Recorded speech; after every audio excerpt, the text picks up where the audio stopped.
किसको अपना गम बताएं, किससे हाले दिल सुनाए।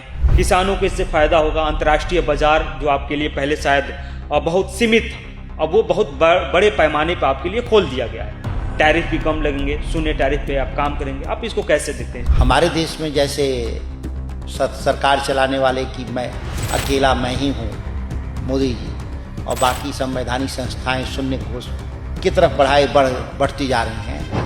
किसी नियम कायदे के जरिए कंट्रोल करने का मतलब ही होगा कि भारत के किसानों को नुकसान होगा और भारत को भी नुकसान होगा। भारत कोई अलग नहीं है किसानों से।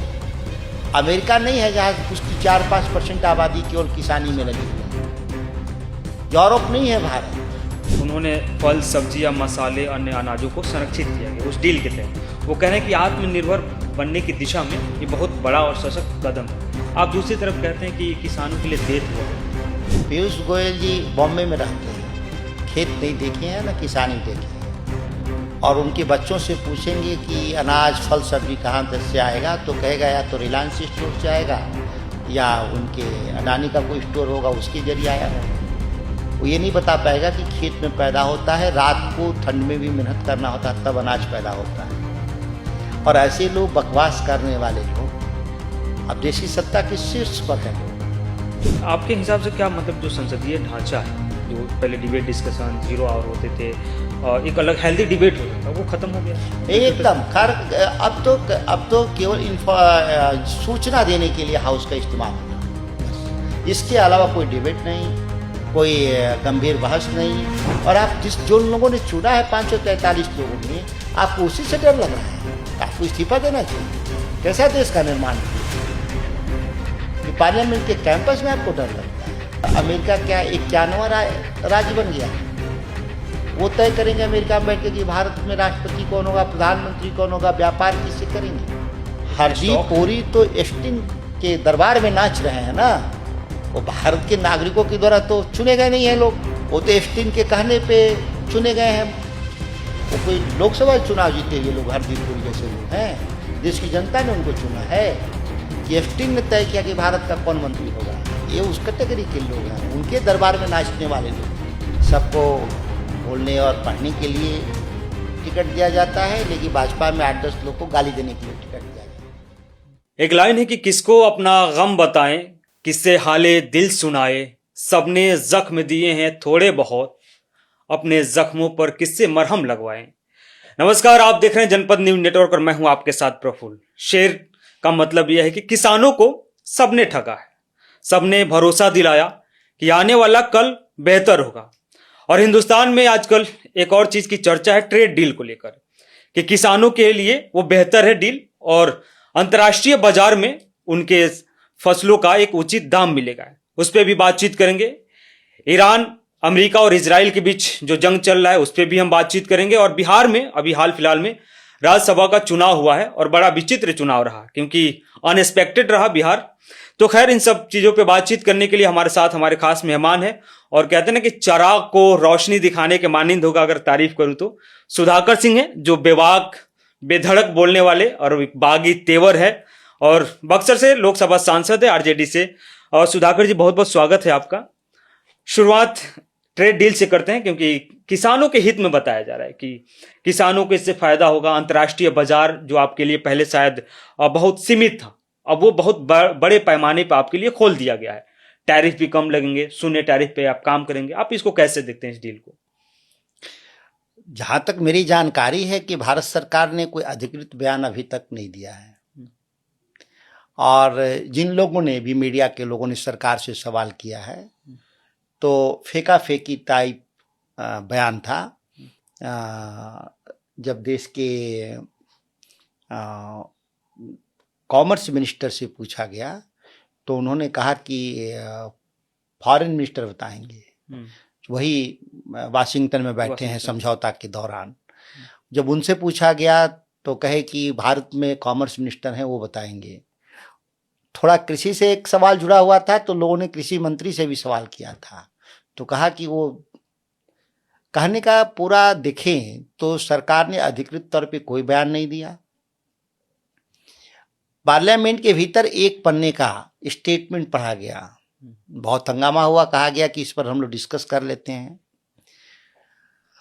सवाल है कि शून्य किसके लिए है? शून्य दर पर व्यापार होगा, ये किसके लिए है? अमेरिका शून्य दर पर भारत में व्यापार करेगा और भारत के लोग कितना दर पे व्यापार करेंगे? 18% पर अमेरिका में। एक गैरकानूनी समझौता था जिसको वहां की सुप्रीम कोर्ट ने भी नहीं माना, केवल भारत के संदर्भ में नहीं, दुनिया के संदर्भ में। 10% से ज्यादा टैक्स लगाने का अधिकार नहीं था अमेरिकी सरकार को। और आपने देखा होगा कि वहां के जो ट्रंप राष्ट्रपति हैं, हमारे देश में जैसे सरकार चलाने वाले कि मैं ही हूं, मोदी जी, और बाकी संवैधानिक संस्थाएं शून्य घोष की तरफ बढ़ती जा रही हैं, तो अमेरिका में भी ठीक वही है। ट्रंप ही सरकार है, बाकी वहां पे तब उन्होंने 301 के तहत जो एक स्पेशल पावर है वहां पे अमेरिका में, उसके जरिए वो फिर टैक्स इम्पोज की बात कर रहे हैं। जांच भी बैठा दिया गया शायद हिंदुस्तान से बाकी 17 देशों दुनिया के उन देशों में जिसमें टैरिफ उनका 18% से ऊपर था, 10% से ऊपर था, तो री इम्पोज करना है वो एक अलग लॉ के जरिए, सुप्रीम कोर्ट को बाईपास करने की बात हो रही है वहां पे। कहने का अर्थ है कि शायद दुनिया में लोकशाही अब संकट में है। अमेरिका जहां एग्जाम्पल था वहां पर भी, और भारत भी एक उदाहरण था, दुनिया का सबसे बड़ा लोकतंत्र वहां पे भी। सबसे बड़ी बात है कि ट्रेड डील के लिए कहा किसने था अमेरिका से? किस सेक्शन, पीपुल्स सेक्शन से बात कहा गया कि अमेरिका से ट्रेड डील कर लीजिए? हमेशा से ही कृषि क्षेत्र को लेकर के भारत की एक बड़ी आबादी, लोग कहते हैं, सरकारी आंकड़े भी हैं कि 70-72% लोग कृषि क्षेत्र में लगे हुए लोग हैं। दूसरी बात, 50% रोजगार पैदा करते हैं कृषि क्षेत्र में। 20% जीडीपी भारत में इकोनॉमी में कंट्रीब्यूट करते हैं किसान। हमारे लिए किसानी व्यापार नहीं है, हमारे लिए कृषि आजीविका है। इसलिए यह व्यापार के किसी नियम कायदे के जरिए कंट्रोल करने का मतलब ही होगा कि भारत के किसानों को नुकसान होगा और भारत को भी नुकसान होगा। भारत कोई अलग नहीं है किसानों से। अमेरिका नहीं है जहां उसकी 4-5% आबादी केवल किसानी में लगी हुई है। यूरोप नहीं है भारत। भारत का मतलब ही है भारतीय किसान। कृषि प्रधान देश बोला ही जाता है भारत को, क्योंकि अभी भी कोई बदलाव नहीं है। आप देखेंगे कोविड काल में भी जब इंडस्ट्री बंद हुई थी बहुत व्यापक पैमाने पर, उस दौर में भी, या नोटबंदी हुआ उस दौर में भी व्यापक पैमाने पर लोग बेरोजगार जो हुए, वो कृषि क्षेत्र ने उसको ऑब्जर्व किया, अपने सिस्टम के भीतर उनको फिट किया, मतलब उनको आजीविका देने का काम किया। जिस तरीके से ये ट्रेड डील के जरिए, यूरोपीय ट्रेड डील और अमेरिकी ट्रेड डील में भारत के किसानों को नुकसान हुआ है, हमारे ही देश में जो उत्पादित जो खाद्यान्न है, दूध है, मांस है, या जो भी चीज, वो उचित मूल्य पर नहीं बिक पाता, कभी कभी सड़ जाता है। हम फिर पुनः विदेश से लाएंगे तो हमारे चीज तो स्वाभाविक है कि हमारे बिकेंगे नहीं, हमारी माली हालत और खराब होगी। तो ये सरकार का जो एक तरफा जो मापदंड फिक्स करने की कोशिश कर रही है। सरकारी तर्क तो यही है ना कि बाजारों का जब एक्सचेंज होता है तो आपके पास एक अलग किस्म के हाइब्रिड टाइप के आपके पास बीज हो जाएंगे, आपके पास वो मटेरियल अवेलेबल हो जाएंगे। सरकार तो कह ही रही है ना कि भारत के भीतर जैविक मिशन चलाना चाहिए, भारत के भीतर प्राकृतिक मिशन चलाना चाहिए, भारत के भीतर मिलेट चलाना चाहिए जो सुपर फूड है। तो हाइब्रिड ब्रीड कहाँ से आ गया? क्या इस देश में सेलेक्टिव लोग जो सत्ता के प्रतिष्ठान में बैठे हैं और मिलेट खाएंगे, जो जिसको श्रीअन्न कह रहे हैं, सुपर फूड कह रहे हैं, और बाकी लोगों के लिए हाइब्रिड, 99% लोगों के लिए सबग्रेड? तो ये दो तरफा मापदंड नहीं हो सकता। आप जो भी भारत में आप मापदंड बनाएंगे, लोकतांत्रिक देश है, सभी के लिए बराबर होना चाहिए। जैसे पीयूष गोयल का एक ट्वीट है बहुत पहले, कहा कि उन्होंने फल, सब्जियां, मसाले, अन्य अनाजों को संरक्षित किया गया उस डील के तहत। वो कह रहे हैं कि आत्मनिर्भर बनने की दिशा में ये बहुत बड़ा और सशक्त कदम है। आप दूसरी तरफ कहते हैं कि ये किसानों के लिए डेथ वारंट है। पीयूष गोयल जी बॉम्बे में रहते हैं, खेत नहीं देखे हैं, ना किसानी देखे हैं, और उनके बच्चों से पूछेंगे कि अनाज फल सब्जी कहाँ से आएगा, तो कहेगा या तो रिलायंस स्टोर से आएगा या उनके अडानी का कोई स्टोर होगा उसके जरिए आया होगा। वो ये नहीं बता पाएगा कि खेत में पैदा होता है, रात को ठंड में भी मेहनत करना होता है, तब अनाज पैदा होता है। और ऐसे लोग, बकवास करने वाले लोग, अब देश की सत्ता के शीर्ष पर हैं लोग। समझ में नहीं आ रहा है कि भारत का कि कौन ऐसा चीज जो हमारा बायोडाइवर्सिटीज है वो दुनिया में आज भी एग्जाम्पल है, और कई दुनिया के देशों को ईर्ष्या होता है कि इतना बायोडाइवर्सिटी है हमारे पास, फल में, सब्जी में, अनाज में। इस देश में चावल ही अकेले 1 लाख वैरायटी है। अमेरिका और पूरी दुनिया में मिलकर के भी 1 लाख वैरायटी नहीं है। तो ये कहना ही अपने आप में हास्यास्पद है। आम का सीजन यहाँ पे क्लाइमेट, अलग अलग क्लाइमेट जो होने से 6-8 महीना आम मिलता है। ये कभी यूरोप में पॉसिबल ही नहीं है। वहाँ एक ही सिंगल क्लाइमेट है, इसीलिए वहाँ पे नहीं होता। तो ये कहना कि डाइवर्सिटी जाएगी इससे, अपने आप में बचकाना बात है। पीयूष गोयल खेती नहीं जानते, अकाउंटेंट है, अकाउंट के बारे में जितना जानते हो। विपक्ष पे आरोप लग रहा है ना कि ट्रेड डील को लेकर आप झूठ मूठ में लोगों को गुमराह कर रहे हैं, आप लोग अफवाह फैला रहे हैं, उससे देश की छवि भी खराब हो रही है। जो बाकी जो विकसित देश हैं, डेवलप्ड देश हैं, वो हमारे साथ ट्रेड करने से भागेंगे, क्योंकि ट्रेड की जरूरत क्या है हमको? एग्री प्रोड्यूस में ट्रेड की जरूरत कहाँ है? हम कहाँ मांग रहे हैं? हमको कहाँ किस चीज की कमी है? और हमारे पास जब 66 में जब सूखा पड़ा था इस देश में, और उसमें हजारों लोग मर गए थे खाने बिना 66 में, तो हम लोग गए थे अमेरिका के पास कि हमको अनाज दे दीजिए। PL 480 के तहत लाल गेहूं मिला था। ये पार्लियामेंट के डिबेट में लोग बोल रहे थे, भाजपा के लोग। आज भारत का किसान आत्मनिर्भर ही नहीं है, हम विदेश में हम निर्यात कर रहे हैं। और इस तरह से जो बात करने वाले लोग बचकाना बात कर रहे हैं, यही भाजपा के संगठन स्वदेशी जागरण मंच या हो, या इनका भारतीय किसान संघ है, या इनका तो ये तमाम लोगों ने कहा कि WTO का विरोध किया था इन लोगों ने, और एग्रीकल्चर सेक्टर नहीं खुलना चाहिए, इसके लिए दिल्ली में महीनों धरना दिया है लोग कि भारत के किसानों को बचाना है तो अमेरिका और यूरोप के बाजार से हमको अलग रखना होगा, डिटैच रखना होगा। और हमको इसमें WTO में फ्रीडम मिला है एग्रीकल्चर प्रोड्यूस को, कि हम अपने डोमेस्टिक मार्केट को प्रोटेक्ट करने के लिए 300% हम टैरिफ लगा सकते हैं। जरूरत नहीं है 300% का। हम तो कभी कभी 2-4% लगा लेते हैं, एनफ है। जहां डंपिंग की संभावना बढ़ जाती है, स्वाभाविक है कि डंपिंग एक लॉ है जिसमें माना जाता है कि आप कंजम्पशन से ज़्यादा अगर प्रोडक्शंस कर रहे हैं तो स्वाभाविक है कि आप वो कॉमर्स के व्यू पॉइंट पर, कॉमर्शियल प्रोड्यूस है आप, इसलिए आप करते हैं, इसीलिए कोई जरूरी नहीं है कि हम आपके सामान को खरीदेंगे। तो ये जिस तरीके से बात कर रहे हैं, पब्लिक डोमेन में लोग बात करके निकल जाएंगे, लेकिन आप इसीलिए तो पार्लियामेंट में डिबेट की बात होती है, जहाँ बौद्धिक बहस होगी सरकार पकड़ी जाएगी। विपक्ष डिबेट नहीं करना चाहता है और ना ही सुचारू रूप से चलने देना चाहता है। सरकार जिस एजेंडे पे चाहेगी उस पर नहीं चलाएंगे ना सदन।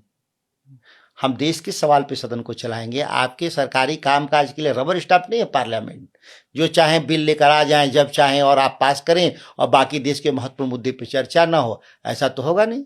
इस बात को तो सत्ता पक्ष को समझना होगा।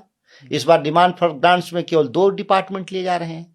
बताइए, बजट सेशन बकायदा अलग अलग डिपार्टमेंट्स के हम बजट को टेस्ट करते थे, 10-10 डिपार्टमेंट, 11 डिपार्टमेंट को हम लोग बहस करते थे। आज घट के 2 रह गया इस सत्र में, एक रेल होगा और शायद एक एग्रीकल्चर होगा। ठीक, तो आपके हिसाब से क्या मतलब जो संसदीय ढांचा है, जो पहले डिबेट डिस्कशन 0 आवर होते थे और एक अलग हेल्दी डिबेट होता था, वो खत्म हो गया एकदम। खैर अब तो केवल सूचना देने के लिए हाउस का इस्तेमाल हो रहा है, बस। इसके अलावा कोई डिबेट नहीं, कोई गंभीर बहस नहीं। यहाँ पे कि नियम 193 पर कोई चर्चा नहीं, 377 पे चर्चा नहीं, कॉलिंग अटेंशन खत्म, स्पेशल मेंशन खत्म, सब कुछ खत्म। अब केवल पार्लियामेंट इंफॉर्मेटिक रह गई है। सरकार आती है, सरकार तोता आती जैसा इंफॉर्मेशन को पढ़ देती है, सूचना दे देती है और हाउस को हाजी हाजी करवा लेती है और चली जाती है सरकार। अच्छा, आप हाल फिलहाल में, अब हम लोग संसद की तरफ आए तो थोड़ा सा एक बात मुझे याद है कि कहा गया था कि प्रधानमंत्री मोदी को भी खतरा है और उनको आने नहीं दिया गया था। तो क्या कुछ था कि महिलाएं कुछ वहां पहले से तैयार थी संसद में?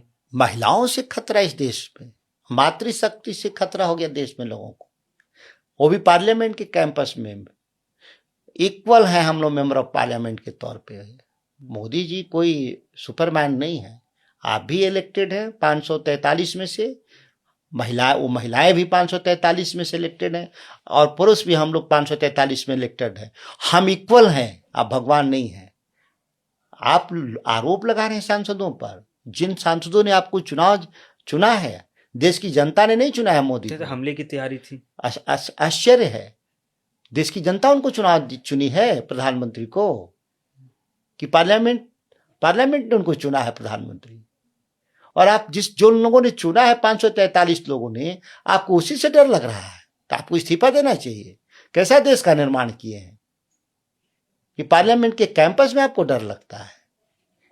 अच्छा, ट्रेड डील में एक और चीज़ है, शर्त है, मतलब डील नहीं कहूँगा, शर्त ही कहूँगा, क्योंकि आपको कहा जाता है कि आपको रसिया से तेल नहीं खरीदना है, ईरान से तेल नहीं खरीदा है, बल्कि आपको नाइजीरिया से तेल खरीदना है।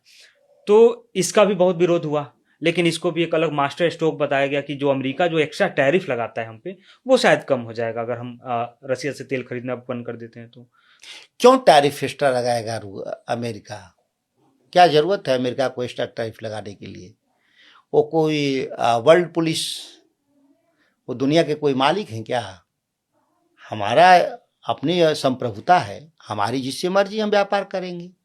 हम रूस से सस्ता मिलेगा तो रूस से लेंगे, ईरान से सस्ता मिलेगा तो ईरान से लेंगे, अमेरिका से भी सस्ता मिलेगा तो लेंगे। लेकिन आपका महंगा तेल क्यों लेंगे हम? महंगी सामान क्यों लेंगे हम? ये तो इक्वल मार्केट तो हुआ नहीं, इक्वल कंडीशन नहीं हुआ है। तो इस तरीके का तो बयान ही अपने आप में हास्यास्पद है। तो ये दबाव की बात है। तो भारत क्या संप्रभु राष्ट्र नहीं रहा? क्या भारत अब अमेरिका क्या 91वां राज्य बन गया? वो तय करेंगे अमेरिका में बैठ के कि भारत में राष्ट्रपति कौन होगा, प्रधानमंत्री कौन होगा, व्यापार किससे करेंगे। हम लोग तो यही कही रहे कि एप्स्टीन फाइल में जुड़े हुए लोगों के नाम को देख लीजिए, तो भारत की सरकार को कंट्रोल कर रहे हैं लोग, अमेरिका से कंट्रोल कर रहे हैं। वो तो साझेदार बताया जा रहा है कि हम अच्छे एक साझेदार हो गए वैश्विक मंच पे, और पहले उतने अच्छे रिश्ते नहीं थे, मनमोहन सिंह के टाइम भी। क्या जरूरी है अमेरिका से अच्छे रिश्ते की? अच्छे रिश्ते का मतलब क्या होता है? पीछे पीछे घूमना। अच्छे कहलाने के लिए हम कोई भी शर्त मान जाएंगे दुनिया में। हम सॉवरेन स्टेट हैं, हमारा अपना कल्चर है, अपना रिलीजन है, अपना कानून है, अपने तरीके से। हम अमेरिका से अच्छे बनने के लिए हम पैदा हुए हैं, अमेरिका के सामने गुड बॉय। ये तो ऐसा सुनना ही हंसी आता है। तो क्या मतलब हमारी जो इंटरनेशनल पॉलिसी है तो वो कमजोर हो गई? हम कहीं इंटरनेशनल पॉलिटिक्स में है ही नहीं, कहीं आज के दिन में हमारी कोई गिनती नहीं है। आज मैं कह रहा हूं, अमेरिका का पिट्ठू होने के अलावा कोई हमारी पहचान नहीं है दुनिया में। छोटे छोटे देश भी हमारी बात नहीं सुनते हैं। नहीं, ये तो कहा तो जाता है कि प्रधानमंत्री मोदी को देखिए कितना आप बाहर में एक्सपोजर मिला, बुलाया गया, लोग ट्रेड कर रहे हैं आके हमारे साथ। ट्रेड तो कोई करेगा हमारे पास स्ट्रेंथ है, हमारे पास दुनिया का सबसे बड़ा उपभोक्ता बाजार है। तो हम अपनी शर्तों पे ना, कि हम दूसरे देशों की शर्तों पे व्यापार करेंगे। हमारा अपना जो इकोनॉमी है और इकोसिस्टम है वो अपने आप में इनफ है। हमारा बहुत एक्सपोर्ट इंपोर्ट पर बहुत डिपेंडेंट मेरी इकोनॉमी नहीं है। कितना करते हैं? बहुत छोटा सा व्यापार करते हैं। 145 करोड़ की आबादी में कितना ट्रेड है हमारा? न के बराबर ट्रेड है हमारा। कोई ऐसी, और इसके बाद भी एक हम ठीक ठाक राष्ट्र है, इसकी जरूरत भी नहीं। हाँ, हम एक्सपोर्ट कर, जो जिनको जरूरत होगा हमारे से इंपोर्ट करेंगे। हमको तेल छोड़ दीजिए तो बाकी क्या चीज नहीं है मेरे पास। नेचर ने तो सब कुछ दिया है, उसका इस्तेमाल करना है बस हमें। निश्चित तौर पर इस्तेमाल करने के लिए आपको नॉलेज सेंटर के रूप में डेवलप करना होगा इंडिया को, जिसकी पहचान होती थी। तो आज यूनिवर्सिटी में गाय गोबर और पंचगव्य पढ़ाया जा रहा है। वहाँ यूनिवर्सिटियों में कोई पढ़ाई लिखाई नहीं, ना कोई रिसर्च है हमारे पास, ना कोई ऐसा प्रोड्यूस है जो दुनिया को बहुत आकर्षित करे, ना हम कोई इतना अच्छा डिफेंस इक्विपमेंट्स बनाते हैं जो दुनिया हमको हमारे पीछे घूमे ले जाने के लिए। मैं स्टेटमेंट पढ़ रहा था प्रधानमंत्री मोदी का कि पहले हम विदेशों का नकल कर रहे थे, अब हमारा नकल लोग कर रहे हैं विदेशों में। अगर मोदी जी का कोई नकल कर रहा होगा तो भी देश दिवालिया हो गया होगा। कोई देश दिवालिया हो गया जो मोदी जी का नकल करता होगा। और कौन मोदी जी के राज में नया टेक्नोलॉजी या प्रोड्यूस या प्रोडक्ट कौन हम डिजाइन कर दिए, कोई तो बताएगा देश में। एआई समिट हुआ अभी हाल फिलहाल, हब बनने हम एआई समिट में, हाँ, गलगोटिया का आया था कुत्ता, उनका रोबोट आया था जो चीन से खरीद के आया था। यही तो था नकल करने के लिए। आपके पास तो भारत के नाम पर तो सब कॉपी था चीन का, तो एक कॉपी दिखाने के लिए आप एआई समिट किए थे भारत में। एआई समिट का मतलब ही होता है कि एक भी भारत के टेक्नोलॉजी जो हमारा आईआईटी है, जो हमारा टेक्नोलॉजी की इंस्टीट्यूट है गवर्नमेंट ऑफ इंडिया का, एक को आमंत्रित नहीं किया गया था। जिनके पास उम्मीद था कि टेक्नोलॉजी होगा उनको बुलाया ही नहीं गया, और फर्जी गलगोटिया टाइप लोगों को पीआर के लिए बुलाया गया था, जो पोल खुल गया। यही तो एआई समिट था हमारे देश में। संसद का मतलब अगर देखा जाए, कार का खर्च 1 मिनट में मेरे ख्याल से 2.5 लाख रुपए के करीब खर्च होते हैं, कि 2.5 करोड़ के करीब, और उस संसद से कोई कंक्रीट रिजल्ट नहीं निकल पा रहा है। क्या वजह है? तो क्या मोदी जी के हिसाब से इस देश की संसद को बंद कर देना चाहिए? भारत में लोकतंत्र को वाइंड अप कर देना चाहिए? जो ये लोग सवाल कर रहे हैं, और इसको दोषी चिन्हित करने की जरूरत है कि कौन लोग इसको सबटेज कर रहे हैं। पार्लियामेंट्री सिस्टम को दंडित करना चाहिए उनको चिन्हित करके। एक बड़ा अच्छा चलाने वाले लोग नैरेटिव चलाते हैं कि भारत में भारतीय संसद व्हाइट एलिफेंट है। तो क्या इसका मतलब कि हम अंग्रेजों का राज ठीक है या उन मुगलों का राज ठीक था? ये जो चलाने वाले लोग हैं, ठीक है कि आज हम लोग लोकतंत्र एक गंभीर संकट के दौर से गुजर रहा है भारत में, लेकिन दोषी लोग ही ये सवाल खड़ा कर रहे हैं। आज जो भारतीय संसद को डिफंड कर देना चाहते हैं वो आज ये सवाल उठा रहे हैं। ये लोग कोई हॉलिस्टिक अप्रोच वाले सवाल नहीं उठा रहे हैं।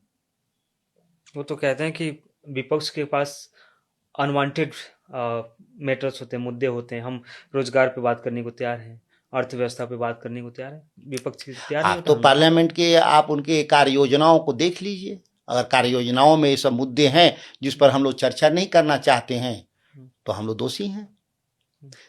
कब रोजगार पे उनका आया था कार्य योजना में? कार्यसूची है ना लोकसभा की, जो हर सत्र के दौरान जारी होता है। ये जिन मुद्दों पे कह रहे हैं, कहाँ वो कार्यसूची में है? यहाँ तक कि हम लोग जब देते हैं विपक्ष के तौर पे इन मुद्दों को तो खारिज कर देते हैं। स्पीकर रोज बैठ के 11 बजे क्या कहते हैं, मैं विपक्ष के किसी भी प्रस्ताव को स्वीकृति नहीं दूंगा। यही तो उनका रोज का स्टेटमेंट है। कहते हैं हम निष्पक्ष हैं। हम पब्लिक डोमेन में जो उनका बयान है उसको देखिए ना। ये मीडिया पीआर का काम है अपने को निष्पक्षता घोषित करना। आपको जो पावर दिया गया, आपको क्या कह रहे हैं? जो भी हम कॉलिंग अटेंशन देते हैं, स्पेशल मेंशन देते हैं, 193 में विशेष भाष के लिए देते हैं, कहाँ पे कोई तैयार है? कहते हैं चलिए business advisory committee. Business advisory committee backdoor एक निगोशिएशन है सत्ता पक्ष विपक्ष का कि किस मुद्दे पर बहस होगी। हम जब अपने इश्यूज को देते हैं तो भागते हैं और केवल कहते हैं गवर्नमेंट बिजनेस करिए। हम केवल गवर्नमेंट बिजनेस करने के लिए बैठे हैं पार्लियामेंट में। अच्छा, आज और कल में 2 जहाज आए हैं हॉर्मुज से गुजरकर एलपीजी को लेकर। तो ये कहा जा रहा है कि ये मतलब हमारी पॉलिसी थी और साइलेंट पॉलिसी कह सकते हैं इस वॉर में, और बड़ा जीत बताया जा रहा है गवर्नमेंट की। ईरान का बयान क्या है इसमें? ईरान सरकार ने बयान दिया, सुने आपने, देखा? हाँ, वो तो कहा कि मुझे भारत सरकार से कोई लेना देना नहीं, पीपल्स ऑफ इंडिया, भारत के नागरिकों से मुझे प्रेम है, भारत की सरकार से नहीं। ये खराब लोग हैं, रद्दी लोग हैं। लेकिन हमारी दुश्मनी भारत सरकार से है, भारत के लोगों से नहीं है हमारी। इसीलिए भारत के लिए मैं स्पेशल 2 जहाज भेज रहा हूं। अभी भी भारत का वहां 22 फंसा हुआ है, लेकिन आया कितना? 2 आया। वो जानता है ईरान कि तेल और हम गैस जाने देंगे भारत तो अंबानी साहब उसको प्रोसेस करके यूरोप भेज देंगे, जिनसे उनकी लड़ाई है। रूस भी यही कह रहा है कि तेल गैस की कोई किल्लत नहीं, जितना चाहिए ले जाइए, लेकिन भारत आएगा, रिलायंस उसको प्रोसेस करके यूरोप पहुंचा देगा। रशिया भी तो बोल दिया कि हम मार्केट से एक्स्ट्रा आपको टैरिफ देंगे, महंगा देंगे। इसीलिए, क्योंकि जानता है कि आप यूरोप भेज रहे हैं, इसीलिए एक्स्ट्रा टैरिफ ले रहा है रूस। अदरवाइज कोई भारत में इसेंशियल कमोडिटी एक्ट आज लागू है, लेकिन धड़ल्ले से ship per day petroleum produce के रिफाइन करके लोग यूरोप बेच रहे हैं भारत से लोग, और यहाँ पे लोग गैस के सिलेंडर के लिए तरस रहे हैं देश में। कहाँ तरस रहे हैं? हरदीप पुरी कह रहे हैं कि हमारे पास तो हरदीप पुरी तो एस्टिन के दरबार में नाच रहे हैं ना, वो भारत के नागरिकों के द्वारा तो चुने गए नहीं है लोग, वो तो एस्टिन के कहने पे चुने गए हैं। वो कोई लोकसभा चुनाव जीते हुए लोग हरदीप पुरी जैसे लोग हैं, देश की जनता ने उनको चुना है कि एस्टिन ने तय किया कि भारत का कौन मंत्री होगा। ये उस कैटेगरी के लोग हैं, उनके दरबार में नाचने वाले लोग हैं। अभी भी मैं आंकड़ा देख रहा था, क्या उसमें बताया जा रहा है कि 60 लाख के करीब लोगों को अभी भी हर डिलीवरी हो रहा है गैस सिलेंडर, कमी है नहीं। विपक्ष का काम होता है अफवाह फैलाना, पैनिक क्रिएट करना। आप देखिए, इसेंशियल कमोडिटी एक्ट को पढ़ लीजिए कि कॉमर्शियल सिलेंडर बंद कर दिए गए देश में, जितने रेस्टोरेंट हैं, होटल हैं, और उसी कॉमर्शियल सिलेंडर से छोटे जो हमारे जो कामगार हैं, जो मजदूर हैं, जो दूसरे राज्य में जा कर के रोजी रोटी कमाते हैं 8 या 10 रुपया, तो उन लोगों के पास प्रॉपर गैस कनेक्शन नहीं होता है। वो 2 केजी 3 केजी का छोटा सा रिफिल करा लेते हैं, वो कमर्शियल सिलेंडर के जरिए रिफिल हो जाता है, और वो अपना महीने 2 महीने खाना बनाते हैं। अब आज के दिन में जो करोड़ों करोड़ इस देश में कामगार लोग हैं देश में, आज भोजन का संकट हो गया। उनके बारे में ये तो वो चर्चा कर रहे हैं जो उपभोक्ता है उनको मिल रहा है, उसमें भी क्राइसिस है। लंबी लंबी लाइनों की कतार टीवी चैनल सोशल मीडिया पे दिख रहा है जगहों जगह पर। एक कमर्शियल बंद होने से खुद ही सरकार ने कहा है कि हम नहीं देंगे, उसको 20% सप्लाई करेंगे, जहां 80% सप्लाई चेन में खत्म हो जाने से संकट तो है ही। ईरान और अमेरिका के वॉर पे प्रधानमंत्री मोदी का साइलेंट हो जाना, क्या कहता है? ये मौन साध लिए हैं अंतर्राष्ट्रीय समस्याओं में।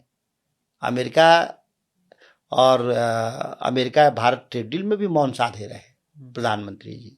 बार में भी जो ईरान और अमेरिका हो रहा है, मौन साधे हुए हैं। ये तो हमारे तरफ से देखें तो ये आज इजराइल गए थे 3 दिन के लिए, जहां वार सिचुएशन था ईरान और ये इजराइल में। आप 3 दिन वहां सोए हुए थे। एक छोटा देश में 3 दिन क्या कर रहे थे प्रधानमंत्री जी? आपको जाना ही था तो दोनों देश गए होते, आप एक शांति के दूत के रूप में समझाए होते कि नहीं लड़ना चाहिए। आप तो एक पक्षीय 3 दिन सोए रहे इजराइल में, और आप इजराइल से निकलते हो और पीछे से इजराइल हमला कर देता है ईरान पर।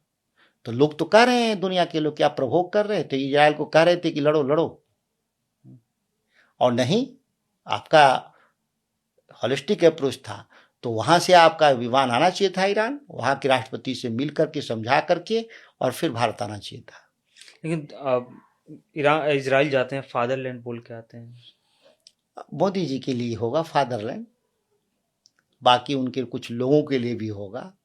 हमारे देश में भी तो हवन किया जा रहा है बेंजामिन नेतन्याहू के लिए, और आप लोग कहा जा रहा है कि कुछ लोग हैं जो छाती पीट रहे हैं ईरान के लिए। हाँ, तो वही लोग परेशानी में है ना। गैस से लेकर के तमाम चीजें, समस्या तो उन्हीं के लिए पैदा हुआ है जो हवन कर रहे थे लोग घूम घूम करके ट्रंप के लिए, और बेंजामिन नेतन्याहू के लिए जो हवन करने वाले लोग थे। आज उन्हीं पर तो बैन लगा हुआ है। अमेरिका कह रहा है कि आरएसएस को बैन करेंगे। आरएसएस को बैन करेंगे? हाँ, ये खबर है, आपको अभी तक नहीं पता चला? ये भी चौंकाने वाले मेरे लिए खबर है।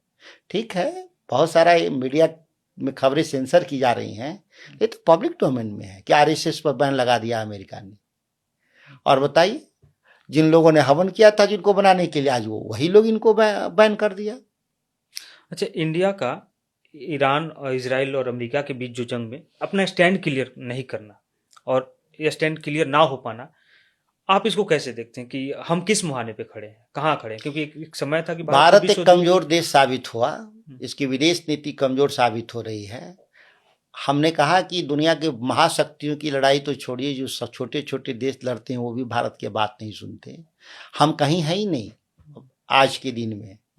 लोग गांव में देहात में कहें 3 में कि 13 में, कहीं कुछ नहीं है। एक और संसद की वीडियो आई थी इधर हाल फिलहाल में, क्योंकि पहले पाकिस्तान भेजा जाता था, अब एक नया एड्रेस मिल गया है, ईरान चले जाइए। जब श्रीनगर के सांसद हैं आगा रूहुल्ला, वो जब बोलने उठते हैं, कंडेम करते हैं, तो उनको कहा जाता है कि आप ईरान चले जाइए। तो क्या इस तरह की भाषा और संसद में बोलना, किसी को गाली दे देना, इससे पहले भी हुआ था? ये तो भाजपा में 8-10 लोग हैं, इसके लिए रिक्रूट किया गया है। बेसिकली इलेक्ट से ज़्यादा वो रिक्रूटेड मानते हैं उनको, गाली देने के लिए।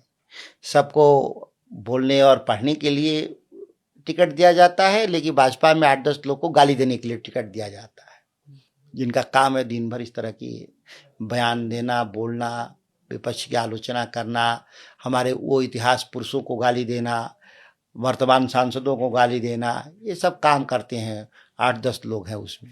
बिहार में चलते हैं। बिहार में राज्यसभा चुनाव हुआ, बड़ा विचित्र चुनाव रहा। एक कैंडिडेट विपक्ष नहीं जिता पाया। विपक्ष के पास पर्याप्त संख्या नहीं था, जो संख्या था उस पे भाजपा लूटमार में शामिल थी। आपका ट्वीट भी था इस पे कि भाजपा खरीद बिक्री में ही विश्वास करती है। देश भर में कोई बिहार को क्यों कह रहे हैं आप? खाली बिहार को, चूंकि मैं बिहार का हूं इसलिए आप बिहार का जिक्र कर रहे हैं। हरियाणा का क्यों नहीं जिक्र किए? आप उड़ीसा का क्यों नहीं किए? मैं देश की संसद का सदस्य हूं, कोई बिहार का अकेले थोड़ा ना हूं। हो तो रहा है ना, भाजपा खरीद रही है, हॉर्स ट्रेडिंग कर रही है हर जगह पे। तो इस तरीके से तो लोग तो हारने के बाद में आरोप लगता है सिर्फ क्या कहती है कि कहाँ जो खरीद बिक्री की हो, क्या कानूनन की है क्या? ठीक है, हम हार गए तो क्या कानूनन है? क्या काम?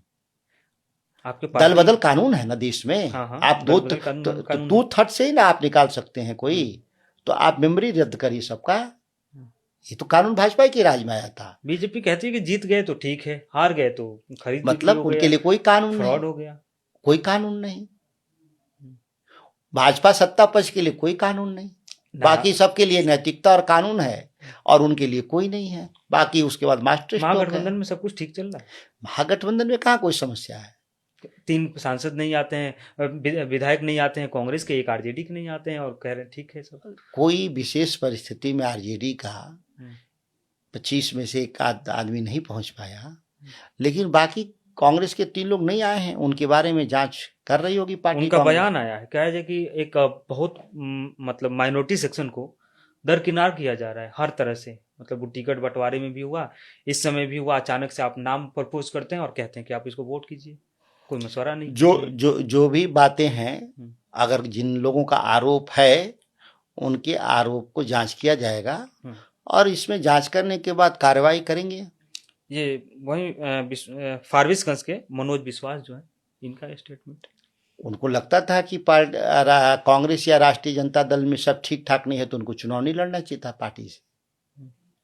अच्छा, ये नैतिक ज्ञान इनको इतना देर से क्यों आया? अच्छा, आरजेडी पे आजकल एक और मतलब उठा पटक की बात चली कि पार्टी में सब कुछ ठीक नहीं है। एक इंसान है, और वो लालू यादव वाली अब पार्टी नहीं रही है, बल्कि सीमित हो गई है, जहाँ पे एक्सेस एक इंसान चाहता है उसको एक्सेस मिलता है, नहीं चाहता है नहीं मिलता है। ऐसा आरोप, क्योंकि मैं ये सवाल इसलिए पूछ रहा हूँ कि आप आगे से बोलते हैं। ऐसा आरोप लगाने वाले कौन लोग हैं? कोई होगा ना, कौन लोग आरोप लगाने पार्टी के ही लोग हैं जिनको टिकट नहीं मिला था, वो लोग बोल रहे हैं। स्वाभाविक है। अब उनके बयान तो जिसको निराशा होगी पार्टी से टिकट नहीं मिलेगा, थोड़ा तो गुस्सा में कुछ बोलता ही है। परिवार टूटा, और इसलिए लोकतांत्रिक व्यवस्था में इतनी बातें तो चलती ही हैं। इतनी नाराजगी तो हम लोग भी बर्दाश्त करते हैं पार्टी चलाने के लिए। ऐसे लोगों को दंडित नहीं कर सकते हम। तो मान लीजिए मेरे घर वाली पार्टी अब अलग हो गई है लालू यादव से। कौन कह रहा है? मार्केट में तो यही बात है। मार्केट पार्टियां मार्केट के अफवाह पे चलती हैं। ये कोई स्टॉक मार्केट नहीं है ना। जनता के परसेप्शन पे तो चलती है। परसेप्शन कहाँ जनता का परसेप्शन खराब है? अगर परसेप्शन खराब होता पार्टी का तो वोट घटना चाहिए था। वोट परसेंटेज नहीं घटा, लेकिन सीटें तो घट गई। आश्चर्य नहीं तो टेक्निकल बात है ना। अब हमारा वोट नहीं घटा और विरोधी एकजुट हो गए, तो इससे क्या लेना देना हमारा? हम उसके लिए क्यों हाय तौबा मचाएं? अच्छा, अब्दुल बारी सिद्दीकी और हिना साहब को लेकर चल रही है बात है कि उनको लाना चाहिए था, लेकिन हर बार कहीं ना कहीं मिस कर देती है आरजेडी इन सब चीजों को। सिद्दीकी साहब विधान परिषद में है। हम्म, लेकिन उनको राज्यसभा भेजने की बात चल रही थी, कुछ दिन पहले भी चर्चा आई थी। देखिए, MIM ने भी चर्चा, कहा- हमारे पास सीटें बहुत कम हैं, हम्म, कोई एक ही आदमी जा सकता है। ऐसा नहीं है कि हमारे पास बाकी पार्टियों जैसा आधा दर्जन स्कोप है और बारी बारी से सबका नंबर आएगा। MIM ने हाथ मिलाया, खजूर खाए साथ में, फिर भी नहीं जिता पाते हैं आप लोग। MIM कह रही है, अब सोचिए आप लोग कि कौन बी टीम है और कौन किसके पीछे लगू है। AIM का क्या बयान है कोई महत्व नहीं रखता। वो लोग जो निराश लोग हैं, वो लोग के बयान इसी तरीके से आएंगे। जो चोर हैं, जो वोट की चोरी किए हैं, जो बेईमानी की है, उस पर सवाल खड़ा होना चाहिए। यहाँ पर पता चलेगा कि जो रखवाली किया और जो हम सब लोकतंत्र को बचाने का प्रयास किया, उस पर सवाल होने लगा। इसका मतलब हम चोरों की जिम्मे छोड़ दें देश, लड़े ही ना, हम अपने लोग ना लड़ाएं। ये अगर यही लोगों की मंशा है तो लोकतंत्र को एक दलीय लोकतंत्र तो है नहीं। हमारा इसलिए नहीं चुनाव लड़ते हैं कि हमको चुनाव जीतना ही होता है, हम इसलिए भी चुनाव लड़ते हैं और लड़ना सब बाकी दल भी लड़ते हैं कि ये लगे कि नहीं लोकतंत्र है, बहुदलीय लोकतंत्र है, और इसके लिए आलोचना नहीं हो सकता आम आदमी का। सुधाकर जी, मतलब बहुत ग्राउंड से पॉलिटिक्स करते हैं, एक आंदोलन से जुड़े हुए आप आदमी हैं। क्या वजह है कि मतलब आरजेडी से थोड़ी बहुत लोगों की नाराजगी हो जाती है, वो खासकर माइनॉरिटी कम्युनिटी की, माइनॉरिटी इसलिए बोल रहा हूँ कि मुसलमानों की बात कर रहा हूँ, तो नाराज हो जाते हैं कि हमें दरकिनार किया जाता है, टिकट बंटवारे से लेकर पार्टी में भी। वो अलग बात है, देखिए, लोग ये हैं मीडिया top के जरिए सब बातें फैलाई जाती हैं, में। ऐसा कुछ नहीं है। हिंदुत्व की राजनीति करने वाले क्या सभी हिंदू भाजपा को वोट देते हैं क्या? नहीं, वो तो वोट तो बढ़ता है, तो स्वाभाविक है, अल्पसंख्यक वोट भी थोड़े बढ़ते हैं। इसी को तो लोकतंत्र कहते हैं, कोई राजतंत्र है क्या? सूच के आधार पे वोट मिलते हैं और बिगड़ते हैं, ये कोई जातियों के आधार पे वोट बनते बिगड़ते नहीं। ये आरोप लगता है ना कि नेताओं को भूल जाते हैं। जैसे एक मिरान हैदर, दिल्ली के जो युवा प्रदेश अध्यक्ष थे, जब वो कोविड में लोगों की मदद करते हैं तो तेजस्वी यादव भी उनकी सराहना करते हैं, रीट्वीट करते हैं। जब वो जेल चले जाते हैं तो मौन धारण कर लिया जाता है तेजस्वी यादव की तरफ से या टॉप लीडरशिप जेल तो हमारे नेता भी गए, लालू प्रसाद जी, हमारे पार्टी के बहुत सारे नेताओं पे मुकदमे और केस हैं, तो इससे चिंता करने की क्या जरूरत है? हम तो सत्ता प्रतिष्ठान जो देश में जो बैठे हुए लोग हैं, जो तानाशाही व्यवस्था कायम कर रहे हैं, उसके खिलाफ संघर्ष है। ऐसी छोटी मोटी शहादतें हैं, मुकदमे हो जाना, जेल चले जाना, इसे क्या घबराने की जरूरत है? क्या कोई हम संघर्ष इसलिए करते हैं कि हम किसी के सर्टिफिकेट के लिए? एक उम्मीद होती है कि हमारे क्या पीछे उम्मीद? बैकअप है। आश्चर्यजनक है, देश आजादी की लड़ाई लड़ रहे थे, लाखों लोग जेल गए, हजारों लोगों ने मौत स्वीकार किया, हजारों लोग जेल स्वीकार किया, इसलिए कि कोई सर्टिफिकेट देगा। हम अगर इस काम में, आप मीडिया में हैं तो अपनी मर्जी से हैं, मैं राजनीति में हूं, अपनी मर्जी से हूं। अच्छा, इस चुनाव का अंतिम सवाल, इस चुनाव का जो राज्यसभा का चुनाव हुआ, कई 5 राज्यों में इलेक्शन है, बंगाल में, असम में, क्या इसका असर वहां पर भी दिखेगा? क्योंकि देखिए, मैं कह रहा हूं कि कोई फर्क क्या पड़ेगा इन चुनाव में। कोई सोचता होगा बीजेपी कि हम किसी राज्य में कुछ वोट बढ़ा लेंगे, किसी राज्य में हम कुछ MLA बढ़ा लेंगे, तो ये देश के चुनाव नहीं है। जब देश के चुनाव होंगे तो आप हारेंगे। आपके लोग तानाशाही से उबे हुए लोग हैं, राज्य दर राज्य कहीं कहीं नुकसान हो रहा है, क्योंकि आप 5-5 राज्यों के रिसोर्सेज को एक एक स्टेट में ले आके डिप्लॉय कर रहे हैं, ह्यूमन रिसोर्सेज, पैसे, और आप थोड़े थोड़े चुनाव किसी तरीके से या तो बराबर हो रहे हैं या थोड़े जीत रहे हैं। लेकिन जब एक साथ सामूहिक रूप से देश का चुनाव होगा, उस समय आप भाजपा कहाँ खड़ा रहेगी? भाजपा जनदबाव के सामने झुकेगी और भाजपा चुनाव हारेगी देश स्तर पर। बंगाल चुनाव में क्या हो सकता है? क्योंकि निश्चित तौर पे भाजपा हारेगी। वो हार स्वीकार करके ही तमाम अधिकारियों को हटाना, SIR में वोटर लिस्टों का नाम हटाना, SIR के माध्यम से, तो तमाम कुकर्म, गैर कानूनी हथकंडे अपना रही है बीजेपी। ठीक है, बहुत बहुत शुक्रिया बातचीत करने के लिए। तो खैर सुधाकर सिंह जी थे जो हमारे साथ बातचीत कर रहे थे, तमाम पहलुओं पर हमने बातचीत की।